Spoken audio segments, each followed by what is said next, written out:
के उज्जैन से, जहां श्री श्री 1008 विजयानंद महाराज ने अधिकारियों के ट्रांसफर को लेकर सरकार से की अपील। खबर के बारे में विस्तार से जानेंगे, उससे पहले लेंगे एक छोटा सा ब्रेक के बाद जल्द हाजिर होंगे। इस खबर के प्रायोजक हैं फंटासिया वाटर पार्क। वाराणसी के सुप्रसिद्ध वाटर पार्क में आपका स्वागत है। रोमांच और मस्ती की दुनिया में डुबकी लगाएं। ऊंची ऊंची वाटर स्लाइड्स और वेब पुल से रोमांच का अनुभव करें। परिवार संग एक बार अवश्य आएं। ब्रेक के बाद आप सभी का स्वागत है। खबर मध्य प्रदेश के उज्जैन से, जहां नागदा थाने के अंतर्गत लुड़िया चुवड़ में अधिकारियों के हो रहे ट्रांसफर को लेकर महाशक्ति भद्रकाली मंदिर 53वां शक्तिपीठ के पीठाधीश्वर श्री श्री 1008 श्री महामंडलेश्वर योगी विजय आनंद महाराज ने पूरे राष्ट्र में एक अच्छे लीडर, एक अच्छे पदाधिकारी को रखा जाए, उनके तबादले ट्रांसफर ना किया जाए। उनके पास ऐसे कई मामले आते हैं जो अधिकारियों को अच्छे कार्य नहीं करने देते हैं।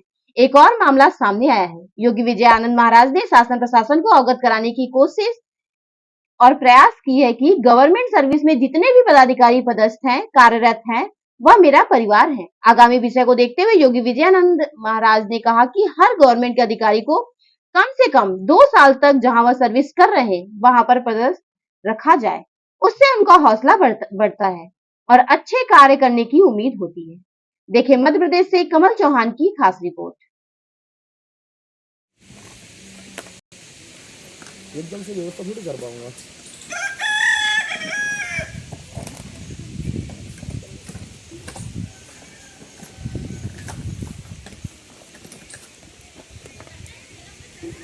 हमें जानना चाहेंगे कि आखिर वो विषय क्या है। जय श्री राम, जय माता दी की, जय सनातन धर्म जी को। मेरे आगामी विषय में मेरा शासन प्रशासन जो है उनका ध्यान मैं एकत्रित करना चाहता हूँ। आगामी विषय में होता यह है, मेरे सुनने में कई जगह क्षेत्र के आते हैं मामले सामने के, कई अधिकारी होते हैं। उन अधिकारियों को कुछ दिन, उनको महीना 2 महीना, उनको 6 महीने 5 महीने होते हैं और कई जगह उनके तबादले हो जाते हैं, क्योंकि वो जब सेटलमेंट ही नहीं हो पाएंगे तो आगे विषय पे क्या होगा। फिर हर जगह होता क्या है कि तगड़ी कमाई के कारण या ऐसा कुछ इशू आ रहा होगा तभी तो उनको 6 महीने के बाद तबादले हो जाते हैं। वर्तमान परिस्थिति में जो राष्ट्र हित के लिए और सनातन हित के लिए जो कार्य करता है उनको तबादले हो जाते हैं या फिर उनको हरा दिए जाते हैं। उत्तर प्रदेश की भी अगर मैं बात कर दूं, योगी जी के साथ भी यही हुआ, क्योंकि बुलडोजर से वहां शांति आ रही थी, पर आगामी विषय में हमको ऐसा लगा कि वहां से हमारा जो राष्ट्र जो है हम वहां से मजबूत बना रहे थे, वहां से आज कमजोर हो गए, क्योंकि अच्छे काम करने वाले को लोग टिकने नहीं देते हैं, चाहे अधिकारी वर्ग हो, कर्मचारी वर्ग हो या राजनीति वर्ग हो। तो मेरा शासन प्रशासन से यही विषय है कि आप उस और ध्यान अग्रसर करें, क्योंकि आज मेरे पास कई मामले आते हैं, पूरे राष्ट्र से, प्रदेश से मामले आते हैं कि आज उन्हेल थाना क्षेत्र में भी एक घटना सुनने में आई है कि 5 महीने हुए हैं यहाँ के रैंक अधिकारी को और यहाँ से इनकी बदली। ये क्या है? 5 महीने के बाद आप नया अधिकारी लाओगे, हर बार ये बदलते रहोगे तो जनता को भी असमंजस रहेगा कि यहाँ के अधिकारी कौन है। आप इनको आगामी विषय में जो अच्छे कार्य कर रहे हैं उनको आप रोकिए वहाँ, क्योंकि सोचने समझने के लिए समय चाहिए। और दूसरी परिस्थिति एक चीज और है कि हम कहीं ना कहीं हमारा मार्ग भटक रहे तगड़ी कमाई के लिए। हम कमाई ना देखते हुए हमको जनता जनार्दन के सेवक है उनके बारे में भी ध्यान रखना चाहिए। ऐसा कोई मेरा अधिकारी के बदलाव से या इनके ट्रांसपोर्ट से मेरा कोई नुकसान नहीं है, पर मैं ये सोच रहा हूँ कि जहाँ शांति होती है जिस अधिकारी से, उसको आप रोको। और आगामी विषय में अगर ऐसा कुछ होता है तो ट्रांसफर करिए, पर अभी वर्तमान परिस्थिति में मेरे क्षेत्र में शांति थी, ये सुनने में भी आया और मैं खुद देख रहा हूँ कि यहाँ पर शांति थी, पर यहाँ ट्रांसपोर्ट बदले ऐसे हो जाते हैं जैसे कोई एक रिमोट कंट्रोल का कोई दबा देता है और वहाँ से उनके तबादले हो जाते हैं जी।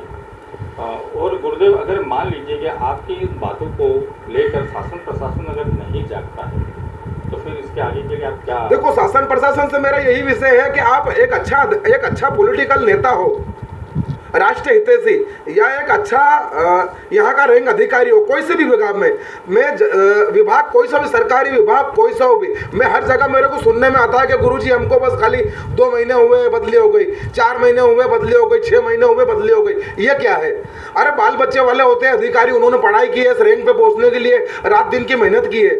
और हमारे देश के सिपाही को तो मैं सल्यूट करता हूँ, इंडियन आर्मी और पुलिस विभाग को कि यार वो जीते जागते आज आज रात देख रहे हैं ना, दिन देख रहे हैं, मौत देख रहे हैं ना, वो आज शत्रुता कितने लोगों से दुश्मनी होती है, फिर भी वो हमारे लिए लड़ रहे हैं। मेरा शासन प्रशासन से यह विषय है कि हम लोग ऑफिस में बैठते हैं और ये हमारे देश के रक्षक है, उनको मैं पुनः सल्यूट करता हूँ। तो ऐसे अधिकारियों के लिए या शासन प्रशासन में कोई भी अधिकारी हो, चिकित्सा में हो या स्कूल में हो, कैसे भी हर अधिकारी को आप है ना 2 साल का मौका दो कि वो 2 साल तक वहाँ के माहौल को समझे और वहाँ सुंदरता लाए हो और शांति लाए।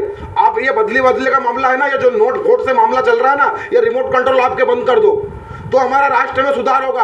और दूसरी चीज, जहाँ घूस चलती है उस व्यक्ति को लॉन्च किया जाता है।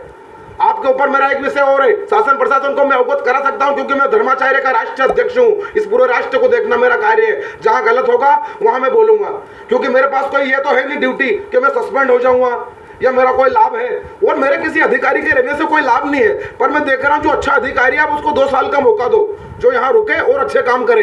मेरा शासन प्रशासन से पुनः फिर आग्रह है कि आप ऐसे अच्छे व्यक्ति के ऊपर ध्यान दें कि जो शांति ला रहा है। आप बाद में बदल के अगर अधिकारी भी लाओगे तो वो अस्त व्यस्त हो जाएंगे। उन्होंने पढ़ाई की है, इस रेंज तक पहुंचने के लिए बहुत मेहनत लगी है। मेरा पूरे प्रदेश में और पूरे राष्ट्र के जितने भी पदाधिकारी गवर्नमेंट सर्वेंट है उनको 2 साल का मौका आपको देना पड़ेगा, क्योंकि एक व्यक्ति आता है, एक रिमोट दबा देता है, ट्रांसफर करवा देता है, 10,000, 50,000, 1 लाख रुपए में ट्रांसफर होते हैं। ये चीज को आप रुकवाइए। हर अधिकारी गवर्नमेंट सर्वेंट को 2 साल रुकना पड़ेगा। 2 साल के बाद अगर उसके 2 साल के अंदर अगर कुछ गंदे कृत्य पाए जाते हैं या ऐसी कोई घटना पाई जाती है तो आप उनका बदला कर सकते हो, आप पहुंचा देते हो, आपकी इच्छा है। बदलाव प्रकृति का नियम है, करो, पर 2 साल तक हर अधिकारी रुकेगा जब तक उसके ऊपर कोई ऐसा मुकदमा नहीं होगा या आगे विषय में कोई ऐसा होगा नहीं, जब तक आप उसके बदले नहीं करो। शासन प्रशासन को मैं पुनः बोल रहा हूं कि रिमोट कंट्रोल वाला जो है ना, इनको आप रोको। क्योंकि भैया आज चीज एक और बता रहा हूं कि मैं कोई सरकारी अधिकारी तो हूं नहीं कि मैं ये पूरे प्रदेश में या राष्ट्र में, पूरे राष्ट्र के लिए मैं आवाज उठा रहा हूं, हर अधिकारी 2 साल रुकेगा। क्योंकि भैया उसका पारिवारिक जीवन है, अस्त व्यस्त हो जाएगा, उसको भी एक नौकरी सर्विस करनी है, कोई एक रिमोट कंट्रोल नहीं है। वो यहाँ तक पहुंचने में एक चपड़ासी हो, सफाई कर्मी हो या रैंक अधिकारी हो, सबको हक है, मौलिक अधिकार है। संविधान ने उनको हक दिया है कि वो अपने प्रति लड़े, और मुझे भी संविधान ने एक हक दिया। मैं राष्ट्र का धर्माचार्य का अध्यक्ष हूँ, जहाँ मेरे धर्म पे घात होगी वहां मैं बोलूंगा। मुझे ऐसा लग रहा था कि अशांति फैलने वाली है, यहाँ जहां शांति होती है उस अधिकारी को आप रोको। हर अधिकारी को 2 साल रुकने का समय दो। 6 महीने, 2 महीने, 5 महीने, साल भर में आप ट्रांसपोर्ट कर देते हो, किसी को कहां पहुंचा देते हो। अरे उनको कुछ मौका दो सुधरने का या संभलने का। जय माता दी।